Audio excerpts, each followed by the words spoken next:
എഴുതിയോ? എഴുതിയോ? എന്താ എഴുതിയത്? മിണ്ടില്ല.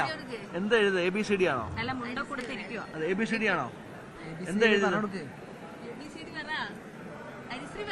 പേരെന്താ? പേര് പറയൂ. പേരില്ല. പേര് പേരയ്ക്ക. പേര് പേരയ്ക്ക അല്ലേ? ഹരിശ്രീ എടുത്തപ്പോ ഇങ്ങനെയായിരുന്നോ? സംസാരിച്ചായിരുന്നോ? നന്നായിട്ട് സംസാരിക്കും. പിന്നെ എന്താ പ്രശ്നം? മിണ്ടത്തില്ലേ? നമ്മളെ പരിചയമില്ല, ആകെ പാടെ അല്ലാതിരിക്കുക. എവിടുന്നാ വരുന്നത് ചേട്ടാ? മലപ്പുറത്ത്. ഇയാള് ഒരാളാണോ? ഒരാളെ ഇവിടെ തന്നെ എഴുതിക്കണം പണ്ടേ ഉള്ള ആഗ്രഹം ജനിക്കുന്ന സമയത്ത് എല്ലാം ഭംഗിയായി നടന്നു അല്ലേ? ഭംഗിയെല്ലാം എഴുതാൻ എപ്പോ എഴുതി? കുറെ നേരമായി? കുറച്ച് അരമണിക്കൂറായി. തൊടാൻ പറ്റിയോ? തൊടാൻ പറ്റും. അപ്പൊ ശരി, പുസ്തകം എഴുതി പഠിക്കണം കേട്ടോ, മിടുക്കനാവണം കേട്ടോ. ശരി ശരി ശരി ശരി ശരി ശരി ശരി ശരി ശരി ശരി. അപ്പൊ അവിടെ കുറെ ഈ ഭക്തരുടെ എണ്ണം കൂടുമ്പോൾ കാര്യമായ നിയന്ത്രണങ്ങൾ ഇവിടെയുണ്ട്. പോലീസിന്റെയൊക്കെ വലിയ സാന്നിധ്യമുണ്ട്. തിരക്ക് കൂടുകയാണ്. ഓരോ നിമിഷവും തിരക്ക് കൂടിക്കൊണ്ടിരിക്കുകയാണ്. ക്യൂവിന്റെ നീളം അതെ കൂടുന്നുണ്ട്. ആളുകൾ എപ്പോഴും ഒരുപാട് പേർ കാത്തിരിക്കുന്നു ദർശനത്തിനായി എന്നുള്ളതാണ്. കുറവാണ് ഇന്നലത്തെ അപേക്ഷിച്ച് കുറവാണ്. ഇന്നലെ രാവിലെ നമ്മൾ 30-ാം തീയതി ഇവിടെ വന്നതാണ്. 30-ാം തീയതി വന്നേരം ഒരു 2.5-3 മണിക്കൂറോളം ദർശനത്തിൽ നിന്നിട്ടും ക്യൂവിന് ഈ രഥം വലിക്കുന്ന സമയത്ത് പുറത്തുള്ളവരെ കൂടി ഉള്ളിലാക്കേണ്ട ഒരു കാരണം ഇതുവരെ മറ്റെല്ലാ ഈ വന്നു കഴിഞ്ഞാൽ ഒരു പൈസ ചാടുന്നത്, പക്ഷെ ഇപ്രാവശ്യം അതില്ലായിരുന്നു എന്നുള്ളതൊരു സങ്കടം. അപ്പോൾ അതാണ്. അപ്പം നമ്മൾ ഇപ്പോഴും ഇവിടെ തിരക്ക് വർദ്ധിക്കുന്നു. ഓരോ സമയത്തും ആളുകളുടെ എണ്ണം ഇങ്ങോട്ടേക്ക് വരുന്നത് കൂടുന്നു എന്നുള്ളതാണ്. ഏതായാലും തിരുവനന്തപുരത്തും പൂജപ്പുരയിലും നമ്മുടെ സംസ്ഥാനത്തെ മറ്റ് ക്ഷേത്രങ്ങളിലുമൊക്കെ വിദ്യാരംഭ ചടങ്ങുകൾ പുരോഗമിക്കുകയാണ്. അപ്പോൾ അവിടേക്ക് പോകണം. Back to Aswathi and Sreeja.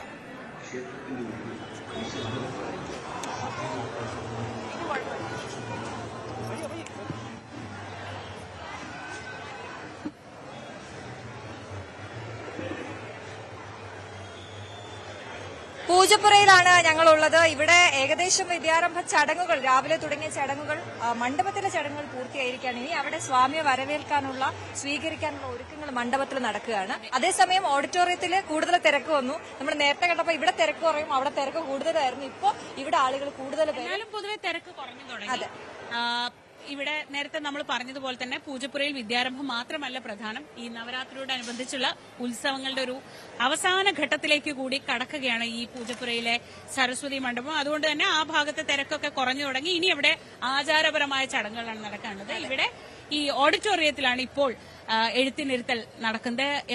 രാവിലെ തൊട്ട് നമ്മൾ ഇവിടെ കാണുന്നത് ഈ കാണുന്നത് പോലെ വലിയ തിരക്ക്. രാവിലെ വന്ന് എഴുതിച്ചവരൊക്കെ ചെറിയൊരു വിശ്രമത്തിലാണ് ഇപ്പോൾ ഉള്ളത്. എഴുത്തൊക്കെ കഴിഞ്ഞ് കുഞ്ഞുങ്ങളെയൊക്കെ കൊണ്ട് ഒന്ന് സമാധാനത്തോടെ ഇരിക്കുകയാണ്. നമ്മൾ അശ്വതി ഇവിടെ വന്ന കുട്ടികളോട് സംസാരിക്കാൻ നോക്കിയിട്ട് ആരും നമ്മളോട് വർത്താനം പറഞ്ഞില്ലല്ലോ. അവരെല്ലാവരും ഒരുപാട് ക്ഷീണത്തിലാണ്. മറ്റൊന്ന് നമ്മൾ പറയുന്നത് പോലെ വിശ്വാസികളുടെ ഒരു ഒഴുക്ക് നമ്മളിവിടെ ഇരിക്കുമ്പോൾ ഒരുപാട് പേര് നമ്മളോട് വന്ന് പറയുന്നുണ്ട്, എനിക്ക് കുറച്ച് കാര്യങ്ങളൊക്കെ പറയാനുണ്ട്, ആളുകളെ അറിയിക്കാനുണ്ടെന്നൊക്കെ. അങ്ങനെ ഒരു അമ്മ നമ്മുടെ അടുത്തേക്ക് വന്നിരുന്ന ഒരു കുഞ്ഞുമായിട്ട്, ആ അമ്മയോടൊന്ന് സംസാരിക്കാം നമുക്ക്. അമ്മ, 9 മണി മുതൽ അപ്പൊ ഈ കുഞ്ഞായിട്ടാണ് വന്നേക്കുന്നത്. എന്താണ് അമ്മയ്ക്ക് ആളുകളോട് പറയാനുണ്ടെന്ന് പറഞ്ഞു? ഇവിടെ ജനിച്ചു വളർന്നു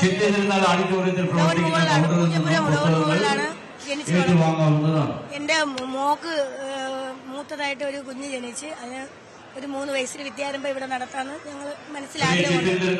അങ്ങനെ ഞങ്ങള് ആദ്യമായിട്ട് വിദ്യാരംഭത്തിന് വരാനിരിക്കാം. എന്റെ മോളെ കുഞ്ഞിന് 2.25 വയസ്സായിട്ട് നടന്നില്ല. അങ്ങനെ ഞാൻ തെറാപ്പി ചെയ്തുകൊണ്ടിരുന്ന സമയത്ത് ആയിരുന്നു ഇവിടെ ഇതുപോലെ കുമാരസ്വാമി എഴുതിപ്പിക്കാനായിട്ട് 2.25 ഇവിടെ കൊണ്ടുവന്ന സമയത്ത് എന്റെ കയ്യിൽ നിൽക്കാൻ പറ്റൂല, നടക്കില്ല. അങ്ങനെ മാനസികമായിട്ട് ഞാൻ തകർന്നാണ് ഞാൻ ഇവിടെ ഈ എല്ലാ കൊച്ചുങ്ങളും നടക്കുമ്പോൾ കുഞ്ഞിനെ എഴുതിച്ച് നിൽക്കാൻ പോലും പറ്റാത്ത ആശുപത്രിയിലൊക്കെ കാണിച്ചിരുന്നു. തെറാപ്പി ചെയ്തുകൊണ്ടിരിക്കുകയായിരുന്നു. ഫിസിയോതെറാപ്പി അപ്പൊ സംഭവം ഇവിടെ കൊണ്ടുവന്നിപ്പോൾ ഞാൻ കുമാരസ്വാമിയുടെ അടുത്ത് കയറി. എനിക്ക് കുമാരസ്വാമി അവിടുന്ന് അനുഗ്രഹിച്ച് വന്നപ്പോൾ എനിക്ക് കയറി ഭഗവാനെ കാണണമെന്ന് പറഞ്ഞു എന്നെ കയറ്റി വിട്ടു. അന്ന് ഞാൻ കുമാരസ്വാമിയുടെ എന്റെ സങ്കടം ഞാൻ പറഞ്ഞു.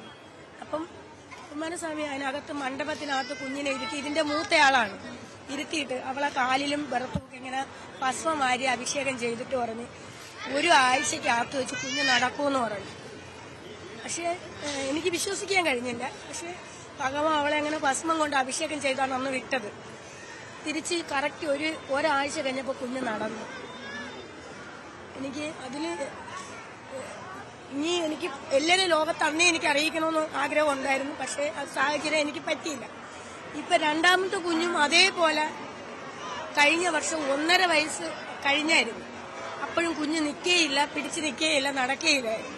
അപ്പൊ ഞാൻ ഇതുപോലെ വന്ന കുമാരസ്വാമിയുടെ ഭഗവാന് എന്റെ കുഞ്ഞ് നടക്കണില്ല, എനിക്ക് എങ്ങനെയെങ്കിലും ഒന്ന് കുഞ്ഞ് നടത്തി അടുത്ത വർഷം ഞാനിവിടെ വരുമ്പോൾ കുഞ്ഞ് നടന്ന് കാണണമെന്ന് പറഞ്ഞായിരുന്നു. കുമാരസ്വാമി അന്ന് മൂത്ത കുഞ്ഞിന് ചെയ്ത കണക്കി എന്നെ ഭസ്മം കൊണ്ട് കാല് അഭിഷേകം ചെയ്ത് അതിനകത്തിരുത്തി കുമാരസ്വാമി അഭിഷേകം ചെയ്ത് വിട്ടു.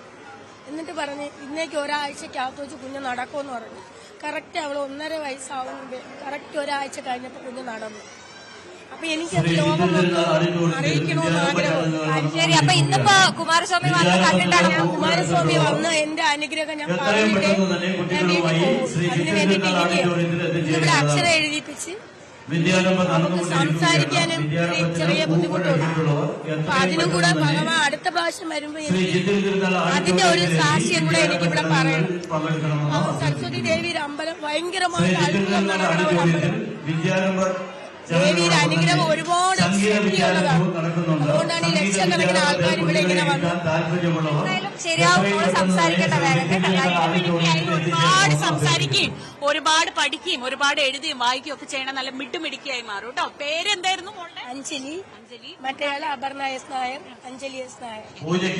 അപർണയും മിടുമിടുക്കികളായി മാറും. വിശ്വാസമാണല്ലേ എല്ലാം. വിശ്വാസം. ഒരുപാട് പേരിങ്ങനെ വന്നുകൊണ്ടിരിക്കുന്നു. ഓരോ തവണയും ഓരോ വർഷവും ആളുകളുടെ എണ്ണത്തിൽ കൂടുതൽ വരുന്നു. നമ്മൾ നേരത്തെ രാവിലെ പറഞ്ഞ പുസ്തകം പൂജ വെച്ച പുസ്തകങ്ങൾ കൊടുക്കുന്ന സമയമാണിത്. ആ സമയം പൂജ കഴിഞ്ഞവർ ഇവിടേക്ക് വന്ന് ആ പുസ്തകം ഏറ്റുവന്നു. പുസ്തകങ്ങൾ പൊതുങ്ങി നേരത്തെ കൊണ്ടുവച്ചിരുന്നതാണ്. ആ പുസ്തകങ്ങൾ മടക്കി വാങ്ങാൻ വേണ്ടി കുട്ടികൾ വന്നിരിക്കുകയാണ്. ഞങ്ങളുടെ നാട്ടിലൊക്കെ ഈ പുസ്തകം എടുത്തു കഴിഞ്ഞാൽ പിന്നെ ഇരുന്ന് പഠിക്കണം. വൻ ചടങ്ങാണ്. അത് കാരണം ആ പുസ്തകം എടുക്കുന്നത് പരമാവധി വൈകിപ്പിക്കുക എന്നുള്ളതായിരുന്നു നമ്മുടെയൊക്കെ ഉള്ളിലെ ഏറ്റവും വലിയ ഒരു ലക്ഷ്യം. രാവിലെ തന്നെ പോയി എങ്ങനെ വൈകിപ്പിക്കാം എന്നതായിരുന്നു. കാരണം ഇത് കൊണ്ടുപോയാൽ ഈ വെച്ച പുസ്തകങ്ങളെല്ലാം എടുത്ത് പഠിക്കണം എന്നാണ് പറയുന്നത്. അങ്ങനെയാണ്. ഞങ്ങൾക്ക് അങ്ങനെയാണൊന്ന് ജസ്റ്റ് വായിച്ചാൽ മതി. ആദ്യത്തെ ഒരു പേജ് അല്ലെങ്കിൽ 2 പേജ് വായിക്കുക. ഇത്രയേറെ കുഞ്ഞുങ്ങൾക്ക് സന്തോഷമുള്ള മറ്റോ ഏതെങ്കിലും ഒരു ആഘോഷം ഉണ്ടാവുമെന്ന് അറിയില്ല. കാരണം കഴിഞ്ഞ 3 ദിവസമായി തിങ്കളാഴ്ച വൈകുന്നേരം കൊണ്ടുവച്ചതാണ്. അതെ അതെ, ഇവിടെ പുസ്തകം പേരെഴുതിയാണ് വെച്ചിരിക്കുന്നത്. ഓരോരുത്തരുടെ കറക്റ്റ് ഞാനെടുത്ത പേരുണ്ട്, അശ്വതി. അത് ഡോക്ടർ അശ്വതി നമ്പ്യാർ, പഞ്ചകർമ്മ ഹോസ്പിറ്റൽ. അപ്പോ എല്ലായിടത്തെയും കുട്ടികൾ മാത്രമല്ല നമ്മൾ വെക്കുന്നത് എന്നുള്ളതാണ്. ഞാൻ വെച്ചിട്ടില്ല, മകന്റെ പുസ്തകം വെച്ചിട്ടില്ല. അപ്പോ ഇവിടെ പൂജപ്പുരയിലെ ചടങ്ങുകൾ ഇനി എല്ലാവരും ഉറ്റുനോക്കുന്ന ചടങ്ങ് ആ സ്വീകരണമാണ്. കുമാരസ്വാമിയെ സ്വീകരിക്കുക, അതിനുശേഷം കാവടി. നേരത്തെ ശ്രീജ ചോദിച്ചതുപോലെ ചെങ്കള്ളൂർ ക്ഷേത്രത്തിൽ നിന്ന് ഇങ്ങോട്ടേക്കാണ്, പൂജപ്പുര മണ്ഡപത്തിലേക്കാണ് കാവടി വരിക. ഇവിടെ വരെയാണ് അതിന്റെ പ്രാധാന്യം. അപ്പൊ ഇവിടെ ഇപ്പൊ അവിടെ എല്ലാം തയ്യാറായി